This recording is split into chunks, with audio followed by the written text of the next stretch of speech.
વર્ષની સગીરા સાથે દુષ્કર્મની ઘટના સામે આવી રહી છે। દીકરી ગર્ભવતી હોવાનો ખુલાસો થતાં ખળભળાટ મચી ગયો। બકરી ચરાવવા ગઈ ત્યારે બે નરાધમોએ દુષ્કર્મ આચર્યું હતું। પીડિતાને ડરાવી ધમકાવીને ગર્ભપાત કરાવ્યો। આરોપીના કાકાએ ધમકી આપી ગર્ભપાત કરાવ્યો હોવાનું સામે આવ્યું છે। વસોમાં દાટી દેવાયેલા ભ્રૂણનું પોસ્ટમોર્ટમ કરવામાં આવ્યું। ભ્રૂણના હાડકાના સેમ્પલ અમદાવાદ સિવિલ મોકલવામાં આવ્યા।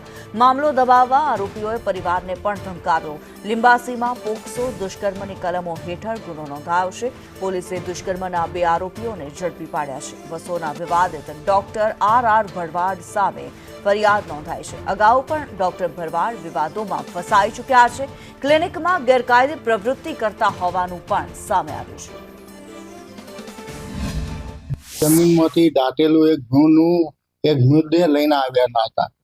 આ મૃતદેહનું અવલોકન કરતા જાણવા મળ્યું કે આશરે 5 થી 6 મહિનાનું ભ્રૂણ હોઈ શકે તથા એમને ઇન્ક્વેસ્ટ આપી અને એના પોસ્ટમોર્ટમની માગણી કરેલ હતી કે ભાઈ બાળકના ભ્રૂણનું જાતિ, ઉંમર તથા ડીએનએનો અમને માહિતી આપો।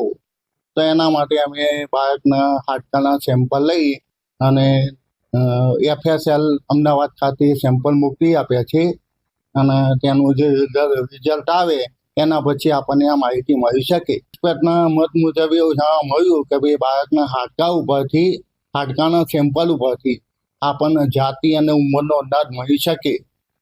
તો એ સંદર્ભે અમે હાડકાના સેમ્પલ લઈ અને ત્યાં FSL ખાતે રવાના કરેલ છે।